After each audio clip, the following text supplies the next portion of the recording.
बड़ी खबर तालिबान को लेकर भारत में धर्मगुरु और मुस्लिम नेताओं के लगातार अजीबोगरीब बयान सामने आ रहे हैं। शफीकुर रहमान बर्क और मुस्लिम पर्सनल लॉ बोर्ड के मेंबर नोमानी के बाद अब देवबंद के मुफ्ती अरशद फारूकी ने कहा है कि तालिबान में कुछ ना कुछ तो खास बात है, जिन्होंने अफगानिस्तान की 3.5 लाख फौज को खदेड़ दिया। लेकिन मशहूर शायर मुनव्वर राणा भी तालिबान के हमदर्द बन बैठे हैं।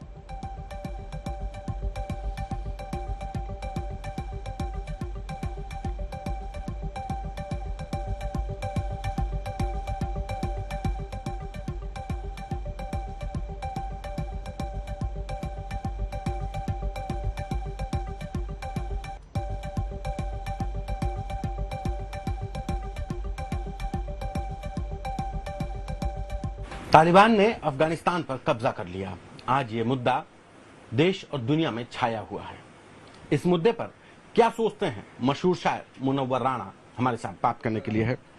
मुनव्वर साहब, अफगानिस्तान के ऊपर तालिबान ने कब्जा कर लिया। तालिबान और हिंदुस्तान के बीच में कैसे देख रहे हैं कि क्या होगा आने वाले वक्त में? हिंदुस्तान के लिए अच्छे दिन रहेंगे, क्योंकि आज तक 1000 बरस 921 बरस की तारीख है अफगानिस्तान से दोस्ती की।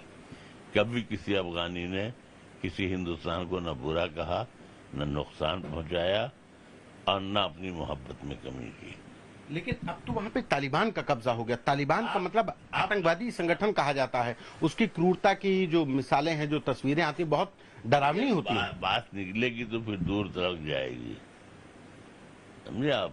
ये इस किस्म की जितनी वो क्रूरता उनके यहाँ है, उससे ज्यादा क्रूरता तो हमारे यहाँ भी है।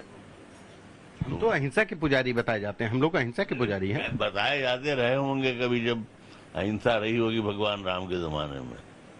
आज तो राम राज्य कहा जाता ना, राम राज्य है। राम राज्य है। नहीं, अब रामराज कहाँ है? अब तो कामराज है। हा? बस अगर भगवान राम से काम है तो ठीक है, तो कामराज है, रामराज नहीं है। बिल्कुल रामराज नहीं है। तालिबान से हिंदुस्तान को डरने की जरूरत महसूस होती है? लगता है कि तालिबान से डरना चाहिए, खतरा है? बिल्कुल नहीं। क्यों नहीं? इसलिए कि हजारों बरस का जो उनका साथ है, उसमें उन्होंने कभी भी किसी हिंदुस्तानी को नुकसान नहीं पहुंचाया। जब इससे पहले वो मुल्ला उमर वगैरह सब पूरे उनकी हुकूमत थी, तब भी उन्होंने किसी हिंदुस्तानी को नहीं मारा, न पीटा, न परेशान किया।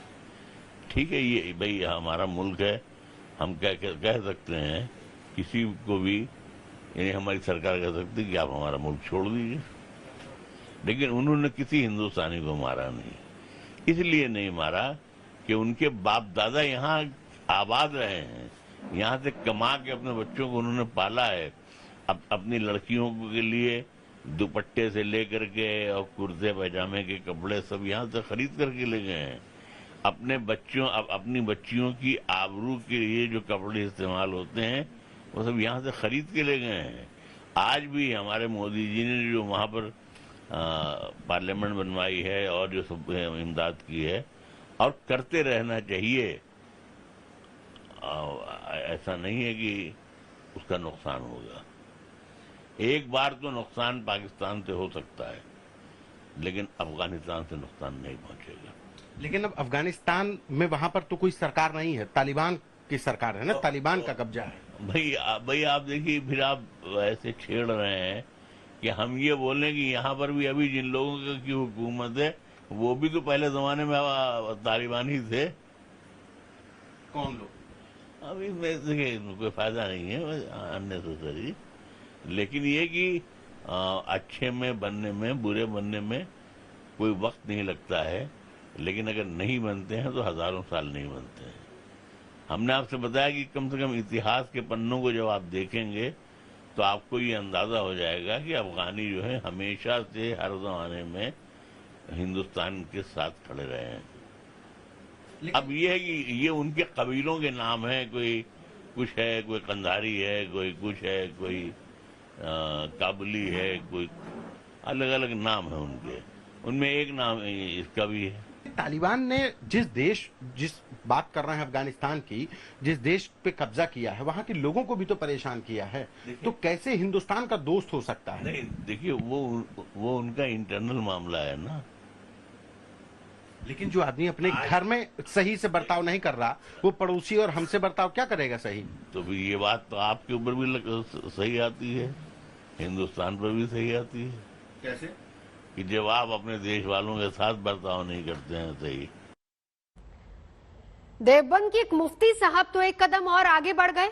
उन्हें तालिबानी विजय में हिम्मत का मोर्चा नजर आ रहा है। अमेरिका जैसी सुपर ताकत 20 साल तक उनको फना करने में, तबाह करने में लगी रही, लेकिन वो अपना नुकसान करती रही और कतर में बैठ के समझौता करके अपने फौजियों को बाहर बुला लिया। तो गोया अमेरिका जैसी ताकत गोया अपने को शिकस्त और हार मान रही है। ऐसी सूरत में ये मुट्ठी भर तालिबान जो के 60-65 हजार हैं, 3.5 लाख अफगान की फौज जो अमेरिका की तरबियत और ट्रेनिंग दी हुई थी, वो उनका मुकाबला नहीं सकी, सरेंडर कर लिया। तो कुछ न कुछ तो बात है उन तालिबान में।